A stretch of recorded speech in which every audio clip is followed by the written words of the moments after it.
At ito naman po, gagawa tayo ng macaroni. Ayan, macaroni. Gisan na natin, iprito muna natin ang hipon. Ayan siya. Ayan na po, ilagay na natin. Lagyan natin siya ng konting kamatis sa loob.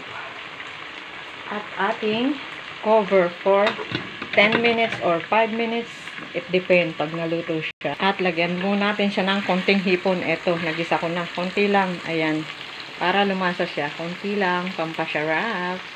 Ayan. Konti lang. Lalasa na yan. Ito na po. Buksan na natin ang ating luto. Wow. Tingnan natin. Sa pamagitan ng ganito, pisain natin to. Hindi pa siya pwede. Hindi pa siya napipisa yung dahon. At ayan, tignan po uli natin kung mapipisa na natin.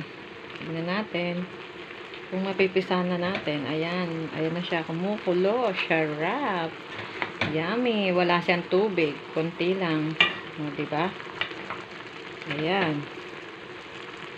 Yan ang pinakamasustansyang gulay. Tingnan natin kung mapipiga na natin. Yes, pwede na. At ayan na po. Done our Ilocano malunggay saluyot na walang sabaw. Ayan. Yan ang mga gusto kong luto. Simply but very tasty and healthy. Gawin nyo yan para sa ating